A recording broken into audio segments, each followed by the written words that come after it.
El coche eléctrico nos quita la libertad. ¿Te parece exagerado? Te demostraré que no. Los eléctricos tienen muchos inconvenientes, pero también muchas alternativas. Unos y otros te lo vamos a contar. Un vídeo que te puede ayudar a clarificar tus ideas y os sorprenderá el coche del día.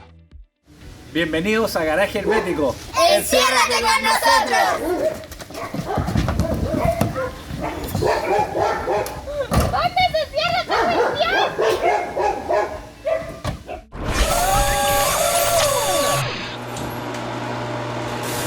Muchos habréis pensado que cuando digo que los coches eléctricos nos quitan la libertad, que soy un exagerado o que es un clickbait. Pues no, os demostraré que no. Me voy a saltar un poquito el guión. Yo sé que esto complica la vida a Rodrigo, pero ya se acostumbra a lo que me salte el guión. Y es que vengo de probar un sub un sub eléctrico.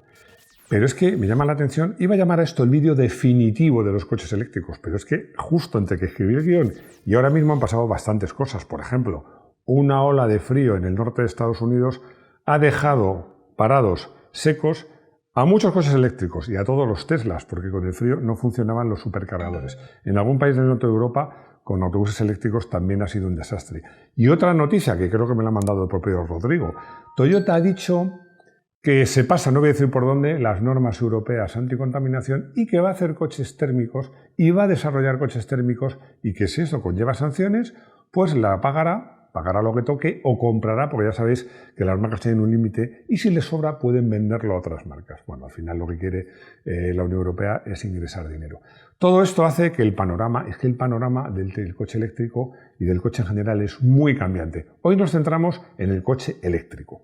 La mayor virtud del automóvil desde su nacimiento es que ha sido un vehículo que nos ha dado una libertad sin precedentes, porque nos permite la movilidad, nos permite viajar rápido, además sin ataduras, cuando queramos, donde queramos. Bueno, para mí, y ojo, y lo permite hacer prácticamente en los países avanzados a todas las clases sociales. Yo creo que al ser humano el automóvil le ha dado una libertad que antes no tenía. Desde su nacimiento ha acercado a los pueblos y a las personas hasta hoy día. Os voy a pedir que imaginéis una escena.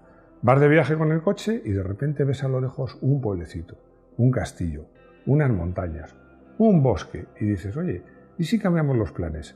¿Y si en vez de ir donde hemos pensado nos vamos por ahí, investigamos, descubrimos, improvisamos? Esa libertad te la permite el automóvil. Te la permite el automóvil, te la permite la motocicleta, salvo si es eléctrico. Adiós, libertad. Adiós. Con un coche eléctrico, cuando vas de viaje, hay que programarlo todo. Cuando sales, por supuesto, cuando tienes que parar a repostar, a recargar en este caso, dónde hacer reservas, tienes que tenerlo todo muy medido. Y si me dices, bueno, ¿se puede improvisar? ¿Es difícil? No es difícil, es imposible. Bueno, y os digo una cosa, digan lo que digan los partidarios de los coches eléctricos, comprobadlo. Esto, en España y en gran parte de Europa, es así. Antes de hacer este vídeo, este guión, me he dado un atracón de contenidos y de vídeos de gente que ha viajado con eléctricos. De todo tipo, hay gente que está a favor, gente que está en contra.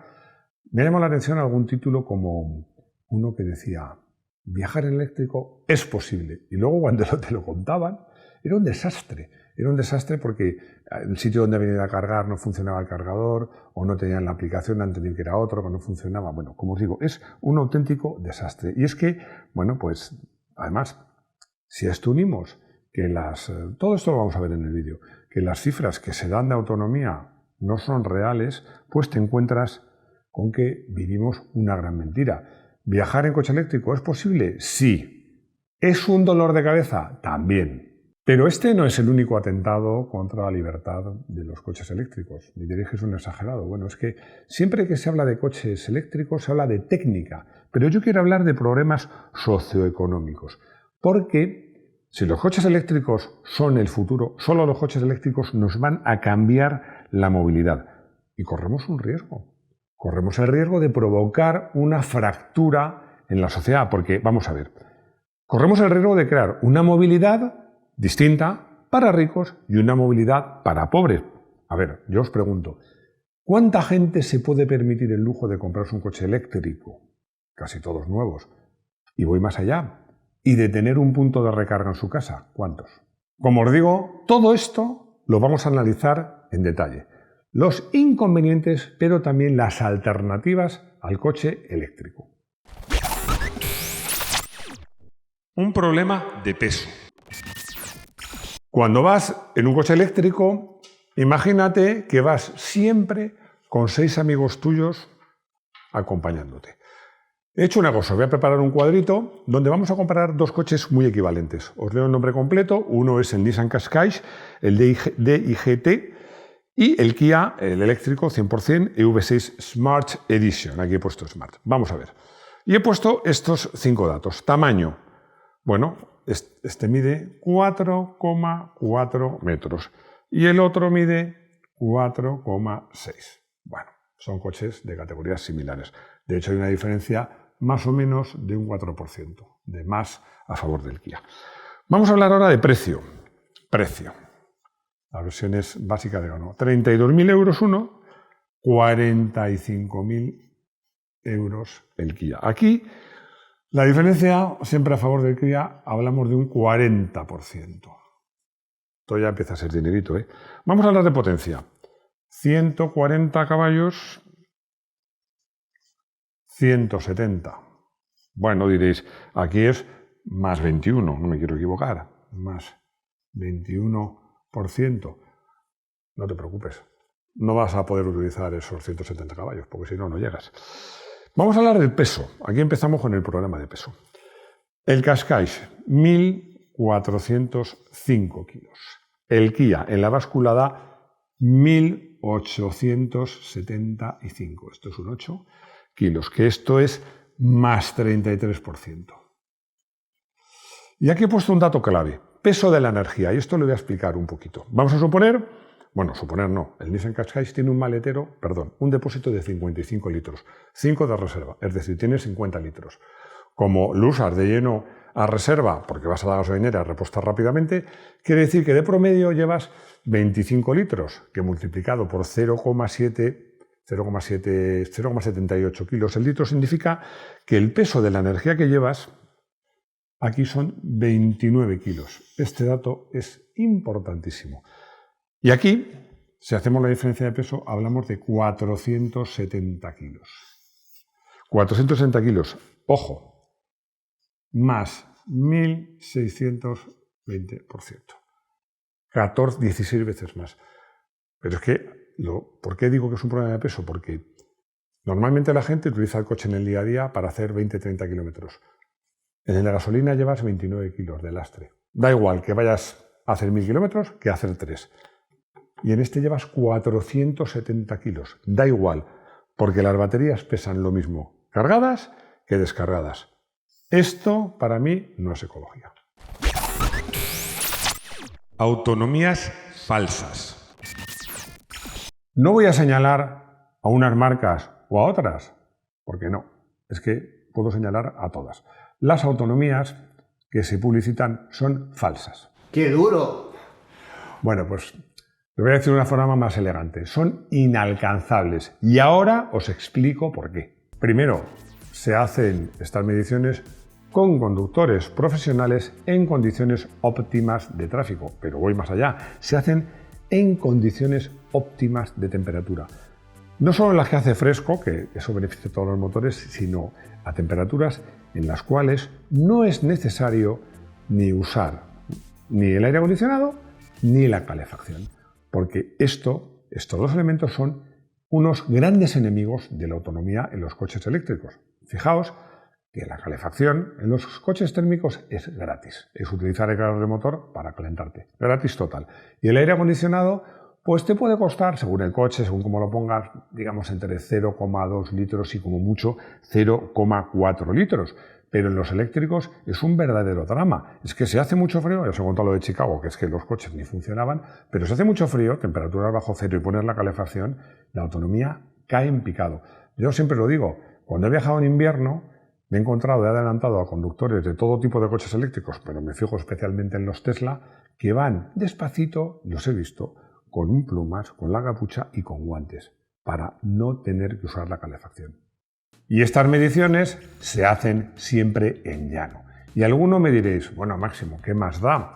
Porque lo que pierdes en un coche eléctrico subiendo, lo recuperas bajando. Pues no, porque siempre hay pérdidas y es mucho más lo que pierdes subiendo que lo que recuperas bajando. Es igual cuando haces, por ejemplo, hacíamos la medida de velocidad máxima y hacía viento.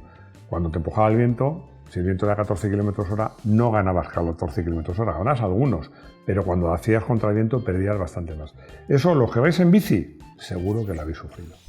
Para poner en valor todo esto, me estaba acordando de una anécdota, porque fui a la presentación del Opel Ampera. El Opel Ampera, como yo digo, es un híbrido al revés, lo que se llama un eléctrico con autonomía extendida, más o menos. Lleva motor eléctrico y un motor térmico que, a través de un generador, alimentaba al motor eléctrico. Y cuando íbamos a la presentación me pregunta un compañero, qué raro, que vamos a Holanda, porque además iba a haber una prueba de consumo.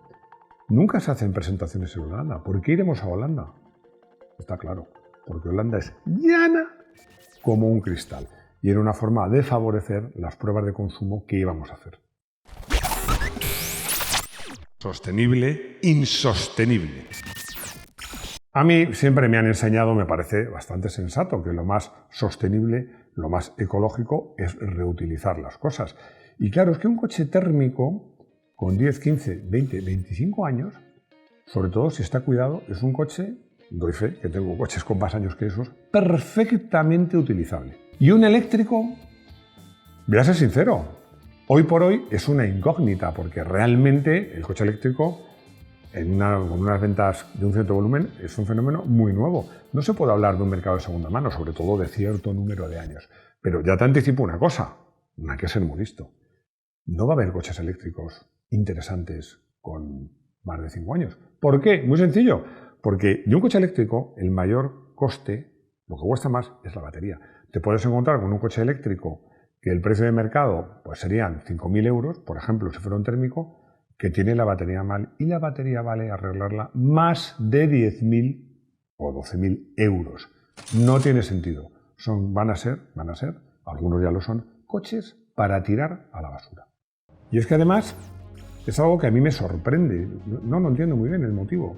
No sé si es para hacer negocio o es una falta de visión a futuro, porque los propios fabricantes, no sé si de baterías, de coches o de ambos, hacen las baterías de forma que si se estropea un elemento y llevan decenas o centenas, no lo puedes arreglar.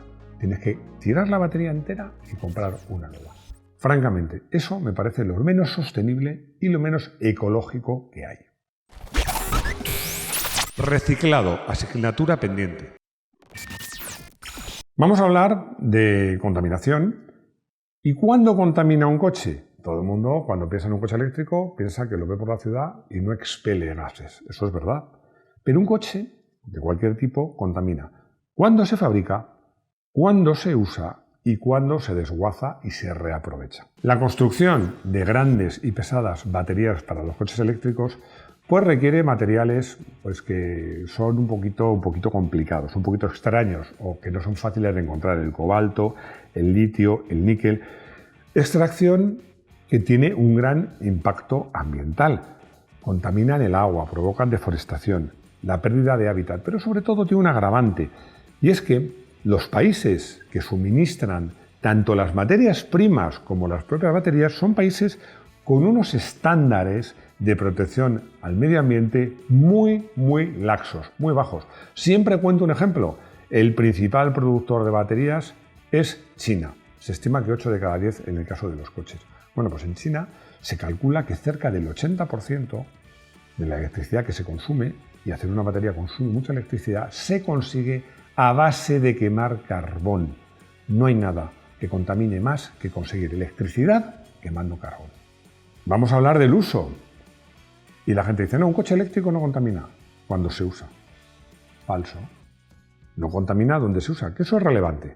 Es cierto que es relevante que no contamine en la ciudad, pero claro, salvo que esa electricidad se haga con fuentes renovables, energía eólica o solar, si se hace a base de quemar carbón o de quemar gas o combustibles sólidos o lo que sea, o energía atómica, Pues sí se contamina, lo que pasa es que, como os digo, no contamina un coche eléctrico, no contamina en su uso, no contamina donde se usa, sí contamina donde se produce esa electricidad, salvo que sea renovable. Y llegamos al reciclaje. A ver, el reciclaje. Esto, si no fuera tan serio, tendría esta gracia. A ver, ¿cómo os lo cuento? Reciclar las baterías de los coches eléctricos es complicadísimo. Hay que triturarlas, sale una pasta, separarlo, bueno, es un lío. Tal lío que os he traído un dato. Según la Agencia Internacional de la Energía, actualmente solo se reciclan un 5% de las baterías. Solo un 5%. O sea, ¿qué significa eso? Que gran parte de los materiales tan costosos de extraer, que tienen tanto impacto ambiental para extraerlo, vuelven a contaminar porque acaban en los vertederos.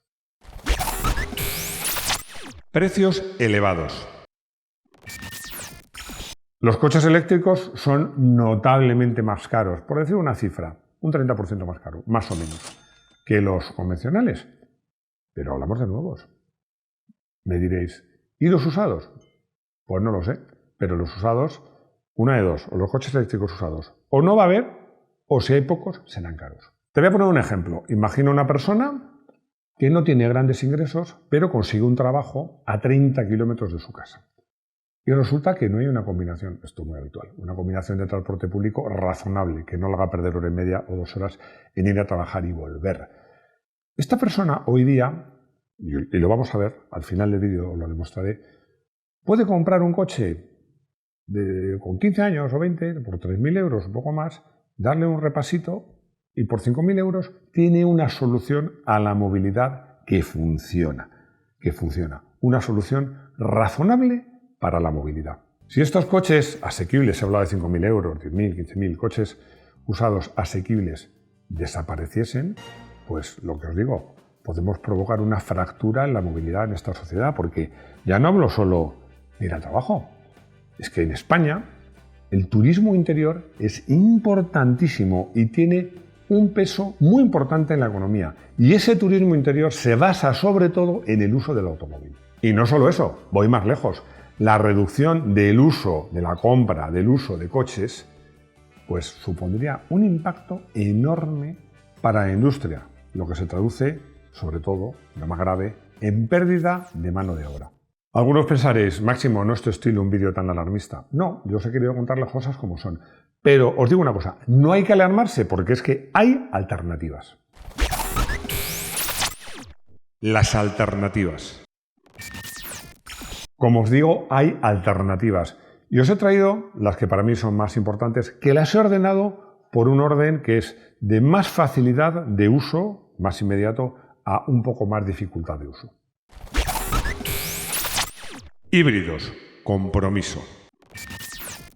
Los híbridos, sobre todo los enchufables, tienen la virtud de reunir las ventajas de los coches eléctricos y de los térmicos, porque en ciudad pueden llegar a ser 100% eléctricos, pero si tienes que ir de viaje, puedes viajar y además con la ventaja de la hibridación. En el momento actual, para mí, es la mejor alternativa para la mayor parte de los usuarios. Eso sí, son caros. Gas, el desconocido. Ya se trate del GLP, que es el gas licuado del petróleo, o del GNC, gas natural comprimido, el gas no ofrece emisiones cero, pero sí unas emisiones menos perjudiciales. Entre otras cosas, no contaminan por partículas. Además, es muy económico de instalar, de comprar y de usar. Y en cuanto al tema de la autonomía, pues bueno, no es que tenga mucha autonomía, es que la doblan, porque estos coches puedes utilizar el gas y luego se acaba la gasolina. Vamos, que tienes el doble de autonomía. Gasolinas sintéticas, inteligente. Siempre lo he dicho. A ver, os hago una pregunta. ¿Qué os parece más inteligente? ¿Cambiar todos los coches del mundo o cambiar el combustible que usan? Bueno, la gasolina sintética, os lo recuerdo, aunque lo he comentado varias veces, se hace tomando CO2 de la atmósfera, se le trata y se le comprime con electricidad, a ser posible renovable, y cuando se quema, expulsa CO2. O sea que el impacto es neutro. Tiene dos inconvenientes. El primero, cuando esté disponible será cara. Aunque hay que hacer números, porque si te tienes que cambiar el coche a lo mejor no te sale a cuenta. El segundo, el impacto ambiental es cero, pero como os decía, los eléctricos no contaminan donde se usan, pero estos coches de gasolina sintética sí contaminarán donde se usan. Hidrógeno, el futuro. Un coche de hidrógeno es muy sencillo de definir, no deja de ser un coche eléctrico, simple coche eléctrico con un generador. Lo que sucede es que el hidrógeno es el combustible que se quema con el oxígeno y lo que expele por el tubo de escape es simplemente agua, vapor de agua. Por lo tanto, tiene todas las ventajas de un eléctrico. Es cierto que a muchos fabricantes y muchos usuarios les preocupa el tema del repostaje. Yo os voy a pedir un ejercicio de imaginación. ¿Os imagináis cuando, por ejemplo, en Norteamérica apareció el Forte y los que usaban un carro de caballos le ofrecían un Forte y te decían, ay, pero llevo un depósito de gasolina altamente inflamable que lo tienes que llenar tú mismo? Bueno, pues todos se echarían las manos a la cabeza. Y hoy día en la gasolinera es que ni siquiera te atienden, te tienes que repostar tú mismo. Yo creo que este es un inconveniente fácilmente superable. La solución Toyota, novedosa. Toyota, que os recuerdo lo que decía al principio, es que es la marca número 1 y está apostando por los eléctricos, porque dice que apuesta por todo, sobre todo por los híbridos, también por los térmicos y por los eléctricos. Pero lo que han hecho, están investigando una solución que es muy inteligente. Son unos filtros circulares que van en la parte delantera del coche que capturan el dióxido de carbono. Y bueno, con el calor residual del motor lo convierten en un líquido fácilmente eliminable. Bueno, esta tecnología además podría funcionar tanto con motores diésel como gasolina. Todavía está en fase de investigación, pero yo digo una cosa, si está Toyota detrás, seguro que acaba funcionando. Lo digo, lo repito, lo he dicho muchas veces, los coches eléctricos no son la solución, pero sí una parte de la solución, porque yo creo que en el entorno urbano, digamos, las ciudades grandes y sus alrededores son ideales. Pero si necesitas un coche para recorrer grandes distancias, un eléctrico creo que no es lo más adecuado. Y es que hablamos de coches eléctricos y siempre se habla de las ciudades. Yo reprocho a todo el mundo que en la ciudad parece que nos miramos un poco el ombligo, parece que todo el mundo vive en ciudades. Es verdad que la contaminación de los coches es especialmente grave en las ciudades, pero os voy a dar un dato del Instituto Nacional de Estadística, hablo de España. En España, solo el 40%, exactamente el 39,9% de la población vive en municipios, ojo, de más de 100.000 habitantes. No hablo de más de medio millón o de un millón, no, de más de 100.000. Es decir, que la inmensa mayoría de la gente no vive en ciudades grandes. Y para esa gente, el coche eléctrico no tiene más que inconvenientes. Como os decía al empezar, quería deciros que este era el vídeo definitivo de los coches eléctricos. Pues no puede ser porque esto está cambiando constantemente. Pasan muchas cosas. Os he contado al empezar algunas cosas, pero también sabéis que en la Unión Europea, que ha sido líder en todo este lío del coche eléctrico, está dando pasos atrás, se lo está repensando, sobre todo aquellos países que tienen una industria de automóvil no solo muy importante en cuanto a puestos de trabajo y economía, sino incluso como bandera, sería el caso de Alemania y de Italia. Bueno, como os digo, no es el vídeo definitivo porque queda mucho de contar, pero lo contaremos. ¿No será el Ampera? Pues no, porque no me gustó nada. He elegido como coche del día, os voy a sorprender, lo decía al empezar, porque ¿qué he hecho? He hecho un ejercicio. He entrado en una web de anuncios de coches y he buscado coches por menos de 3.000 euros. A ver si encontraba un coche que, pensando no como aficionado, sino como alguien que necesita un coche, una solución a la movilidad económica, me pudiese interesar. Y he encontrado un coche. Bueno, he encontrado muchos, pero este me ha gustado mucho. Un Renault Megane, ojo, del año 2016. Es decir, hablamos de un coche de 8 años. Moderno, con ABS, con airbag, un coche razonablemente seguro. Con 124.000 kilómetros, es decir, que si está medianamente cuidado, le queda vida a montones. Y por 2.500 euros. Yo os digo una cosa, a este coche le cambiamos la correa de distribución, le cambiamos líquido, le damos un repaso y tenemos coche no para 8 años y 100.000 kilómetros más, no, para muchísimos años y 200 o 300.000 kilómetros más. Esto, para mí, es muy importante, poner la movilidad en el automóvil, la libertad del automóvil al alcance de todos. Pacho con CH, no con TX, Pues me preguntas si en mi opinión es mejor el GLP, el gas licuado de petróleo, o el GNC, gas natural comprimido. La respuesta es muy sencilla, es igual, más o menos el rendimiento es lo mismo, el precio, todo. A mí me gusta más que el GNC, pero te voy a decir por qué, por el mismo motivo que tengo gas natural en mi casa. Porque el gas natural tiene una ventaja, que es más ligero que el aire. Es decir, si hay una fuga en una casa o en un coche, no se va a acumular en tu garaje o en el maletero del coche provocando posibles explosiones, sino que se va a disipar por la atmósfera. Ojo, no hay un número de explosiones de GLP para preocuparse. Pero yo, ¿qué quieres que te diga? A mí me gusta más el GNC. Y seguimos con el gas, que es el gran desconocido, porque Enrique me pregunta si es una buena idea, que ha encontrado un Porsche Cayenne Turbo con un porrón de caballos, no me dice el año, y ponerle gas. La respuesta es muy sencilla, Enrique. Es la forma, como tú te lo has planteado, de comprar un coche barato, muy potente y por poco dinero eliminar el mayor inconveniente que tiene, que es su elevado consumo. No eres el primero ni vas a ser el último. Si el coche te gusta y hay alguien de confianza, que hay muchos talleres de confianza para hacer esto, puede ser una buena opción.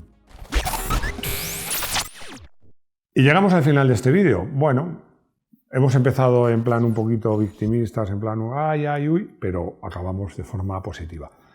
Me interesa mucho vuestra opinión acerca del coche eléctrico, del futuro, qué pensáis, no ya como aficionados, sino también como ciudadanos, porque insisto, hablamos mucho de tecnología cuando hablamos de coche eléctrico, pero no hablamos de temas socioeconómicos que para mí son igual o incluso más importantes.